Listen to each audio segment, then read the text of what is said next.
The Ducks are about to wrap up their season series against the Florida Panthers, and I get with Locked On Panthers to discuss the upcoming game. That and more on this episode of Locked On Anaheim Ducks.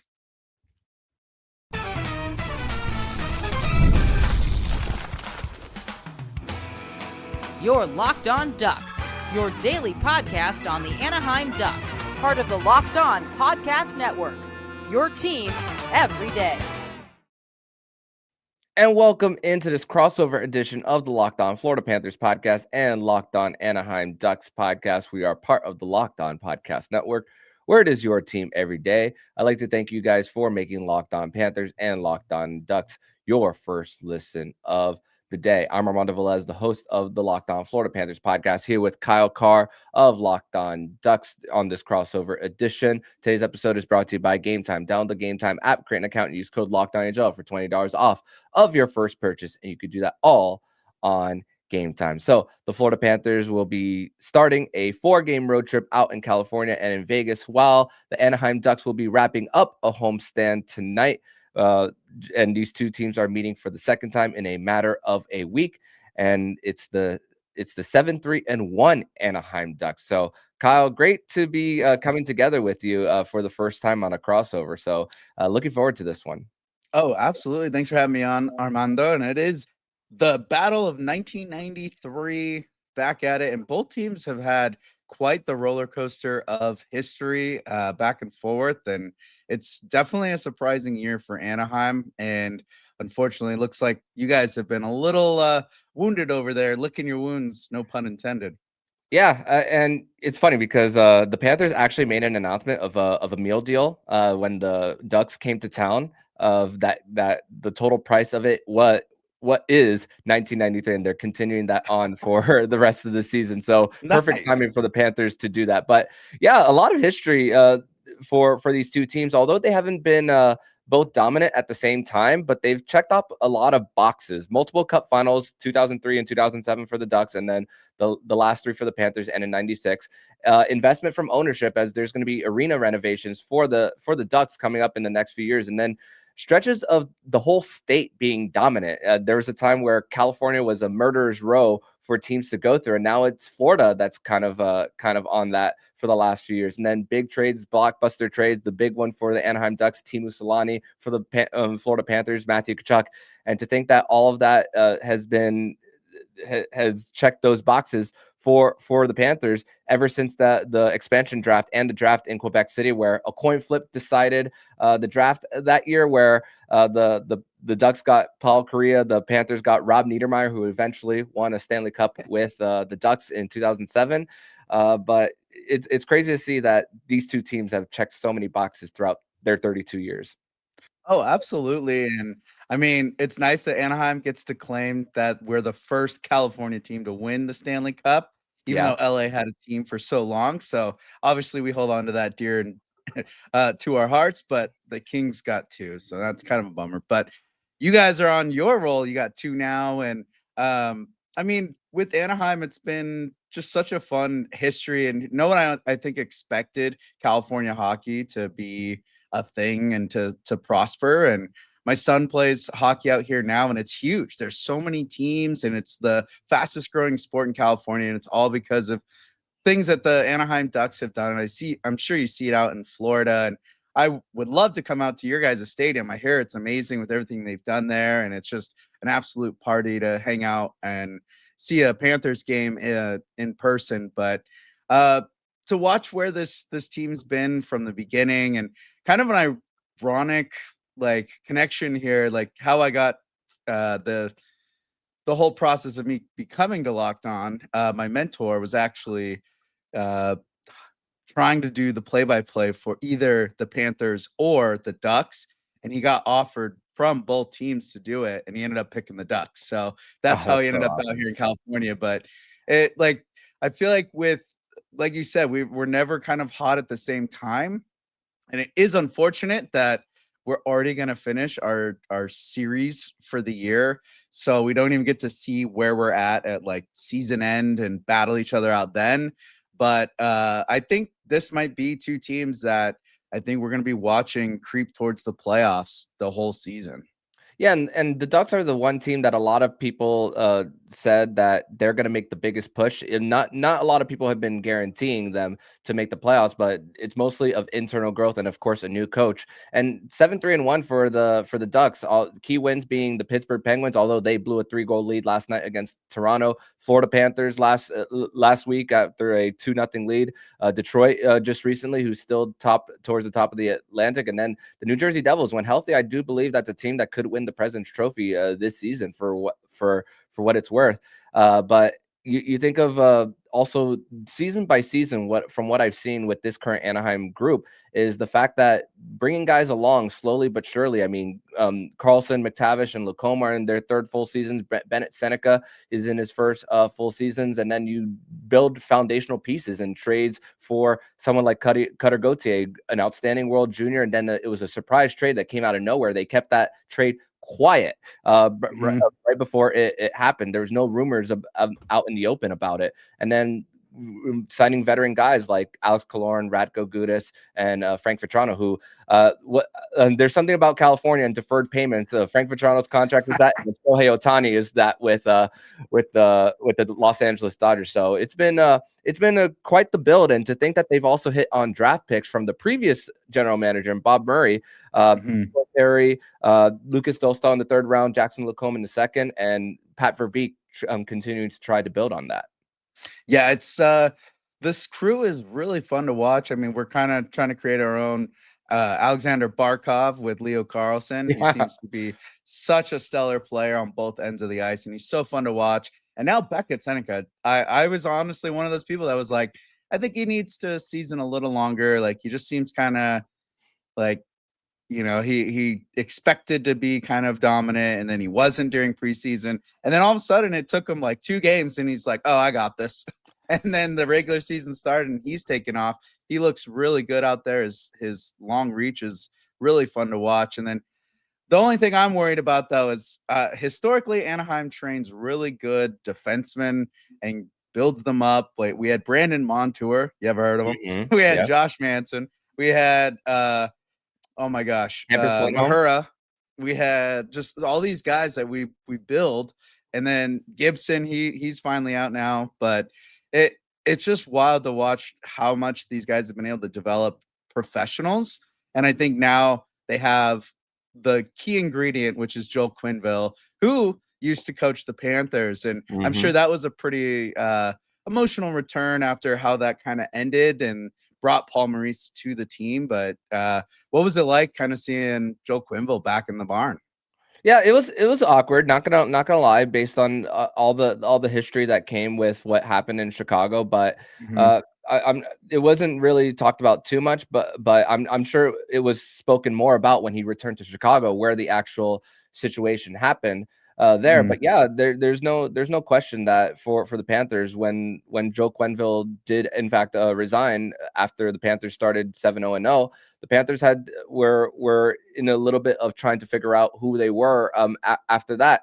And yeah, with the coaching staff of Andrew Burnett there, he tried to still continue to play Joel Quenneville's style, but he didn't really know when to make the proper adjustments, and that's why he didn't continue on with the Florida Panthers after the playoffs. And the one thing that I got on Andrew Burnett was the fact that he was admitting publicly that the group was nervous. But the thing is, Joel Quenneville does bring the best out of teams whenever he does coach. I mean, first year in Chicago, a Western Conference final appearance. First season with the Florida Panthers, though, the team was still in a little bit of a mess defensively. Mike Matheson wasn't playing up to his contract. Keith Yandel wasn't neither, and there was a lot of high danger chances against on Sergei Bobrovsky. But I'm seeing even with Joel Quenneville with this Ducks team about how the chances against are around the same in the 30s still for Anaheim, but their shots for are up as well. So there's a little bit of a tilt. Their Corsi for percentage is at 50% versus what it was last year in 45. And John Gibson, I'm sure he's thinking, where was this when I was playing for the team? But you see for Joel Quenneville, it's the run and gun style of play that is really fast paced, and it's really hard for teams to keep up with. Yeah, it's very fun hockey to watch right now. To me, it just speaks like how much a just having a good voice behind the bench can make a difference. Because if you look at our roster from the last 2 years to now, really the only major difference is Chris Kreider, Mikael Granlund, and Ryan Pelling. Well, Mikael Granlund's been out the last couple of games, and the Ducks have dominated two of the hottest teams in the league. Chris Kreider was out for illness the whole road trip. The Ducks have a successful road trip. There's pretty much this core group that's been building and building. And look at Ross Johnston. Like, he had 4 points the entire season last year. He had 4 points on the road trip, and he's already like one of our best forecheckers. He's noticeable every game. When you have a guy like that, that's all of a sudden you're like, who is this guy? Like, that coaching staff has completely changed the attitude and the look of this team. And I like to see that these young guys are coming together, and you can tell they want to run through a wall for each other. And they're finally like, okay, this is what we're built for. And you mentioned Sergei Bobrovsky. I had to let you know, my son actually wears 72 because of Sergei Bobrovsky. He is his favorite goaltender, sans Marc-Andre Fleury. So that is where his number comes from. And to watch Sergei play the last couple of years with the Stanley Cup, and no offense to the Lightning, but everyone keeps giving Andrei Vasilevsky that higher praise, and I'm like, we got a back-to-back Stanley Cup champion right now in Florida. It's got to be nice to have a team that when your backstopper is Bob, and when he locks in, he locks in.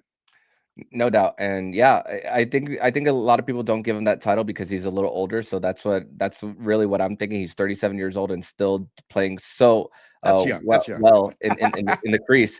And for the Panthers, they're just like how the Ducks have been missing pieces. The young guys for the Panthers have stepped up. Anton Lundell has been big for the Cats as well. So that's a big part of the Panthers core that they surround themselves, as they have 11 guys signed through 2030. But let's transition over to segment number 2, where we are going to talk about the Ducks and how there's a possibility that the Ducks are going to continue to build around their core, but could there be additions to the core come this offseason, depending on how they do this year? We're going to discuss that more on this crossover edition of Locked On Panthers and Locked On Ducks.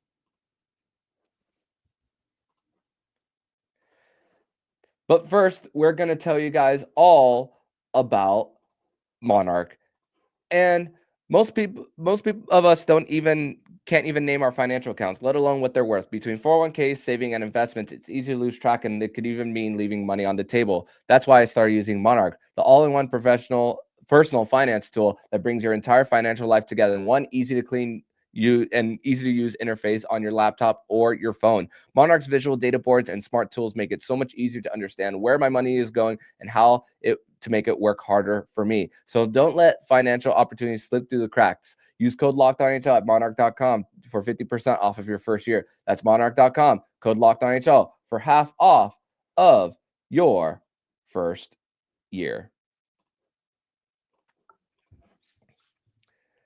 Segment number 2 here on this crossover edition of the Locked On Florida Panthers podcast and Locked On Ducks. Armando Velez here with Kyle Carr, the host of Locked On Ducks, on this crossover edition of the show. So these teams haven't been dominant at the same time in their histories, but there is a way, I believe, that the Anaheim Ducks could kind of look at the example of the Florida Panthers from a few years ago and actually implement it on their roster, especially with the rise of cap. And what am I talking about for those listening?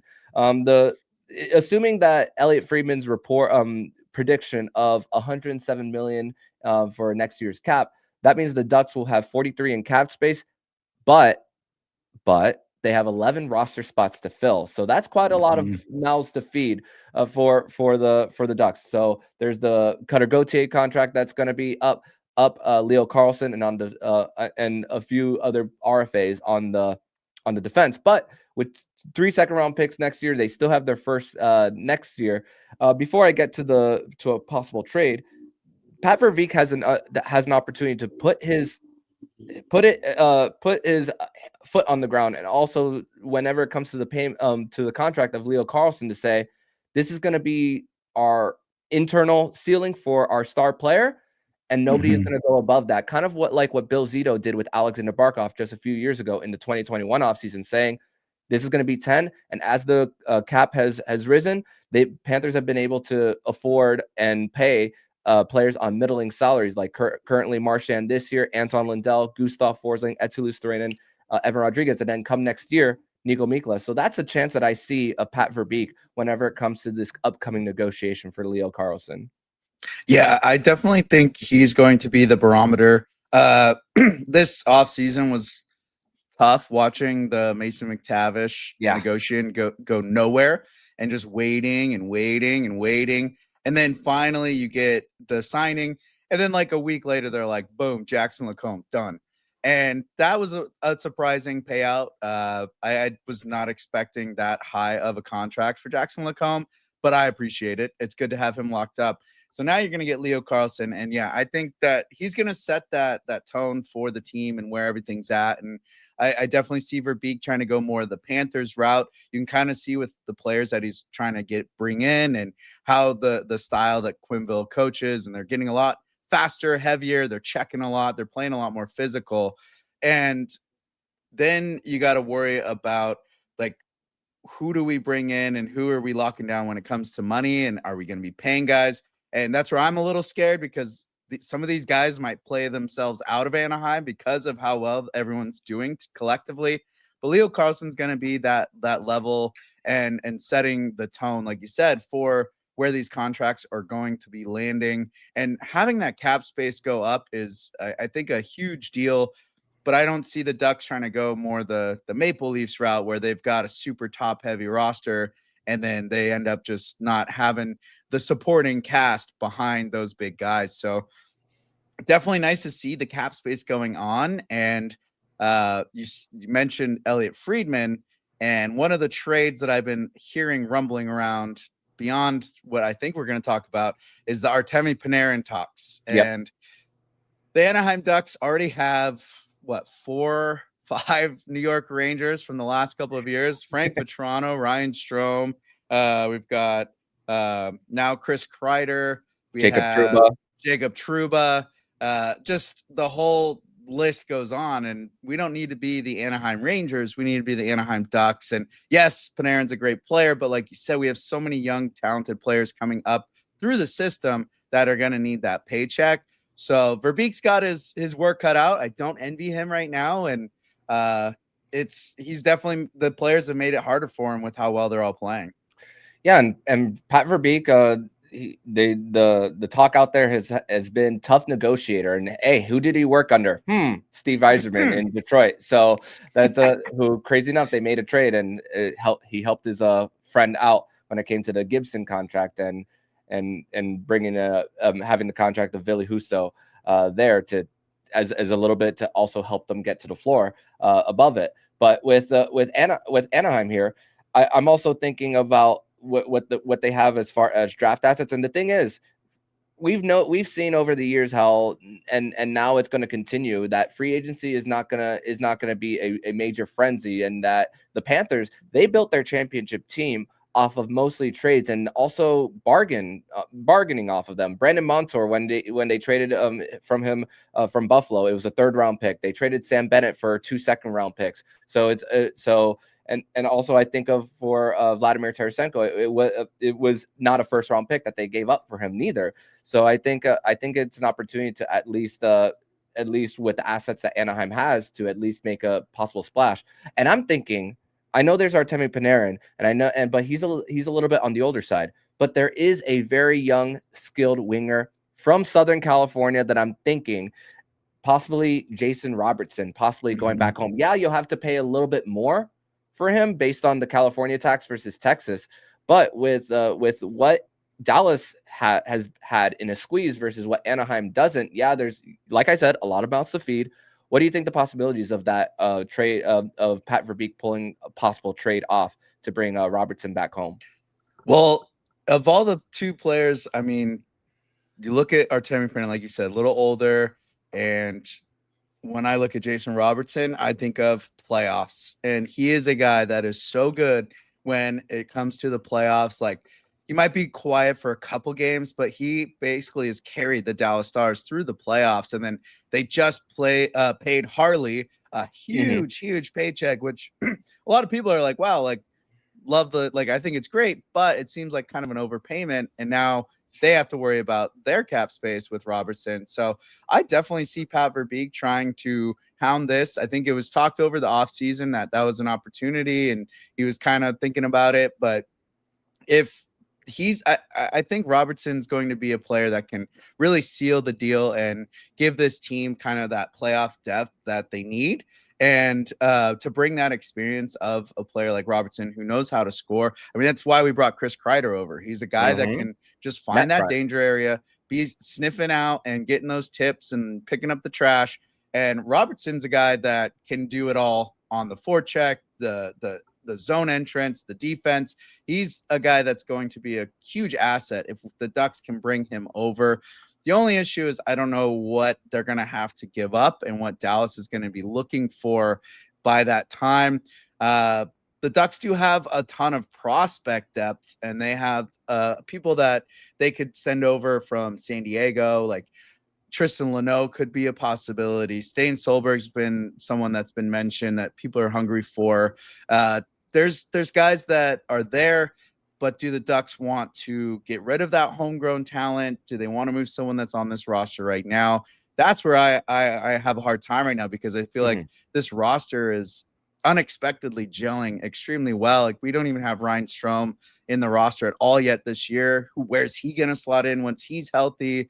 Radko Gudas, he's been injured, but then they bring up Ian Moore, who's been stellar. So it's difficult to see like who are they going to be willing to separate from that they already haven't brought in newly this year. Like Ryan Pelling, he's playing a great fourth line center, not really having too much offensive success, but he does his role extremely well. So it's really hard. Everyone's kind of like sealing their deal to be an Anaheim Duck, but also people I know are going to be looking at me like, ooh, I want this guy. So it's definitely interesting right now.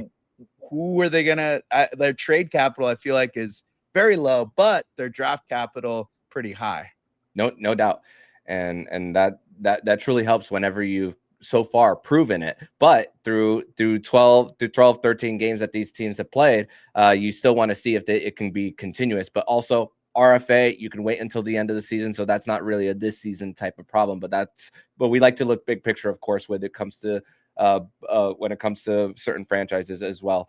And also how they continue to build. But we're going to transition over to segment number 3, where we're going to talk about tonight's game between these two teams, what the Panthers need to do in order to seal a win and continue their 5-game winning streak at the Pond. We'll discuss this some more next year on this crossover of Locked On Panthers and Locked On Ducks. Today's episode is brought to you by FanDuel. And the NBA is back, and there's no better place to get in on the action than FanDuel, the official sports betting partner of the NBA. And even if you missed the start of the game or want to ride the hot hand, FanDuel has live bets on everything from who will score the next fourth quarter comeback. Plus, you can even combine your live bets into a same-game parlay for a shot at a bigger payout. It keeps every game exciting, especially when your team is making that late push. Right now, FanDuel is giving new customers $300 in bonus bets when your first $5 bet wins. So head to FanDuel.com to sign up and play your game with FanDuel, the official sports betting partner of the NBA.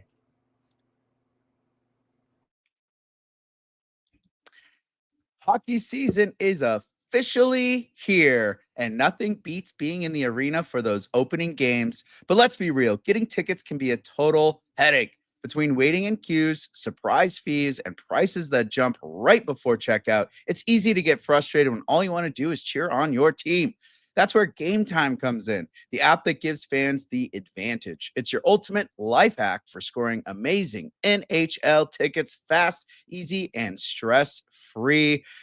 I recently used Game Time to grab seats for the matchup against the Red Wings, and it couldn't have been simpler. I had great seats in minutes. Take the guesswork out of buying NHL tickets with Game Time. Download the Game Time app, create an account, and use code LOCKEDONNHL for $20 off your first purchase. Terms apply. That's code LOCKEDONNHL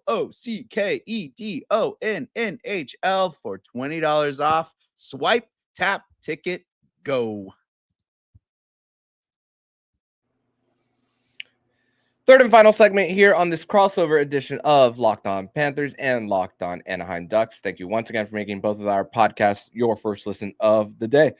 And Panthers Ducks tonight, 10 p.m. Eastern and 7 p.m. Pacific. So the Panthers are expected to address the same lineup, but there is an update on Jonah Gadjevich as he will not be on the road trip and will likely have an update between the off day between Anaheim and LA. There doesn't look like Mikael Granlund will be playing, but Radko Gudas is expected to return. Speaking of Radko Gudas, if the Ducks do move on from him, is Mason McTavish the next captain of the Anaheim Ducks? So we will see there if that is the case. But for the Anaheim Ducks, what's really impressive is the fact that they have a very young group, but the veterans that they do have on their roster it bumps the average age up. So it might not show on paper when it comes to average age, but still the bunch in Anaheim is an extremely disciplined bunch. With what I'm looking at Money Puck, the Ducks are second in the NHL in PIM taken at 43%. The lower, the better.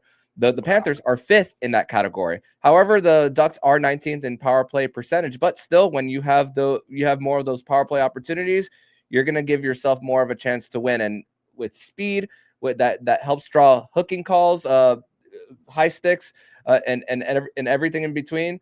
That's really truly what's helped. And the fast-paced offense for Anaheim is truly something helpful. So that's also one thing that I noticed whenever it came to looking up the stats. But as far as last week's game, I was really frustrated, Kyle, because the Panthers had an opportunity to put the game away right before they allowed the shorthanded goal. 3 power play opportunities to start the second period, and then you just are unable to convert. And then the 4-on-3 late in overtime, that's where the issues for the power play really came. And the Panthers were hot to start the season, then had a little bit of a cold streak. So the key for the Panthers is if you have those opportunities, put them away early. Yeah, I think as a Ducks fan, obviously, I was nice to see, but those chances are tough. We've had a couple games like that ourselves where the Ducks have multiple power plays and they end up capitalizing on none of them. Granted, we had Kreider out that whole road trip, which was tough. He's kind of the power play merchant, but it's been cooking with gas since he came back. They look pretty sweet. The Ducks kind of get stuck with not moving the puck. Well, they move the puck, but they don't move themselves. And that's where the power plays needs to kind of tighten up for the Anaheim Ducks, at least, is getting those quick movements. Like you watch the Panthers when they're on their power play, at least the last couple of games I've seen, it just seems like they're always moving. Like the players, they're causing chaos, they're causing mayhem, and they got those big bodies that get in the way. With the Anaheim Ducks, the defense right now, with that speed, it's a little helter-skelter, and I think that's just kind of something that fans need to accept when it comes to watching Ducks games, is that you're going to be having a mere heart attack every single game because they're going to give up shots because Dostál can read them well, but they're going to be breaking it out. Like they just seem to have this new system that they have been learning, but it's getting tighter and tighter every single game. They're figuring out that zone defense, and the Panthers are definitely a team that I'm worried about when they come into the Honda Center. It's not often that you watch a game in person, which I need to go use Game Time to get some tickets for tonight. Yeah. But they give me a heart attack. Like the Panthers are tough in Honda Center. They show up and they're like, oh, you want to be Orange Country? Well, we live in Florida. We have oranges too. So let's go. And there's also an Orange County in Orlando, Florida as well. So 2 orange counties there. But also I'm very impressed with I'm very thankful that the Panthers have put out the power play unit that I've wanted, with Lundell battling near the half wall in the corners. You have Mackie Semiskevich on the left circle to shoot one-timers, and then Sam Reinhart, not just his ability to shoot pucks from the bumper position, but also to protect the blue line and help out Seth Jones to keep those pucks in. And then the Panthers on the PK, they've had different combinations of forwards. Lundell and Reinhart are the better defensive guys who could get out in transition, and then you have a revolving door of guys with Eetu Luostarinen. Like currently, it was the last game was Cole Schwindt who was paired with him, but you've seen that stretches Jesper Boquist there as well, and even Brad Marchand. So it's a little bit of a lot of switches for what the Panthers are doing, but that comes with the territory of where the Panthers stand roster wise as well. And I'm very pleased with how the Panthers have been able to manage through the circumstances that they currently have. But the Panthers 3-0 to start the season at all those home games, but the Panthers have been not the best road team so far, and they salvaged their road trip by winning a big emotional game in Boston on their most recent 5-game road trip. And looking at this matchup between the Panthers and the Ducks, very important for the Florida Panthers side of things to at least get the road game going, because you still have a very home heavy schedule, and the road games are only going to pile up once the calendar flips to January. But I'm looking at this from the Anaheim perspective as well, because Vegas and Edmonton haven't fully found their stride yet. Although Vancouver has center depth issues, Teddy Bluger's out, Philip Heedle's out, and I'm not really impressed with what the Kings did as far as their offseason, especially on their blue line. This is not a big opportunity for the Ducks to truly pounce if they truly do find a way to get a win, which the last time the Panthers lost at the Pond, St. Patrick's Day of 2019. Jeez, 2019, that's a while.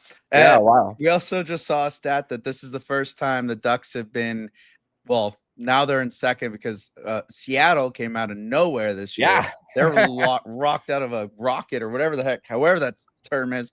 But this is a great opportunity for Anaheim to try to settle out some points.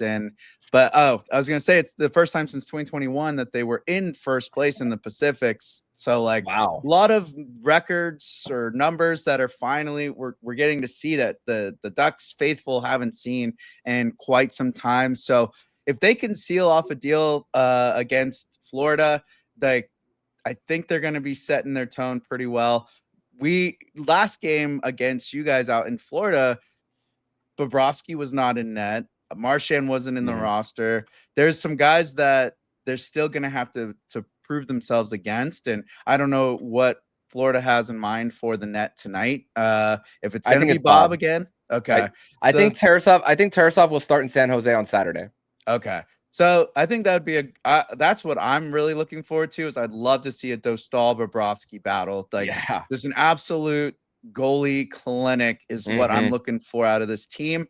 I don't want to see too crazy of shots. Obviously I want to see some defense, but I want this to be about the goaltenders tonight and watch these guys go to battle. And looking at the rest of this month, this is Anaheim's biggest challenge. I was talking to my friends. I sent them a picture. Excuse my unprofessionalism of looking at my phone real quick, but I highlighted the games coming up. So out of November, the teams that they play that are in the top 10 of the NHL right now, they had the Devils this week. They have Dallas on Thursday, Vegas on Saturday, Winnipeg next Sunday. Then they play Colorado, then Detroit. Minnesota isn't in the top 10, but then they play Utah later and Vegas again. So this is a huge, huge stacked month. 1, 2, 3, 4, 5, 6, 7, 8, 9 out of 14 games this month are against top 10 teams. So the Ducks have a lot to prove this month, and the best way I think to get it started is to have that home win before they go take a little couple road games. And this is going to be a good challenge if they can crack someone like Sergei Bobrovsky. No doubt. And if the Panthers are known for one thing, it's slowing the pace down, although the Anaheim Ducks are truly a fast-paced team. But later on this month, from what I'm seeing with the Ducks schedule, luckily it's a 6-game homestand to to almost wrap up the month, although one road game at the very end. So we'll see how the Anaheim Ducks truly manage things, if they could set the tone once again, and not necessarily set the tone. They're on a winning streak currently, but continue keep the tone is what I meant to say here. But Kyle, I want to thank you so much for joining me on this crossover edition of Locked On Panthers and Locked On Ducks. Tell everybody where they can follow your work online, my friend. Well, thank you for having me on, Armando. And I can be on Instagram or Twitter or X or whatever you want to call that, Blue Sky. The X handle is at @LO_Ducks.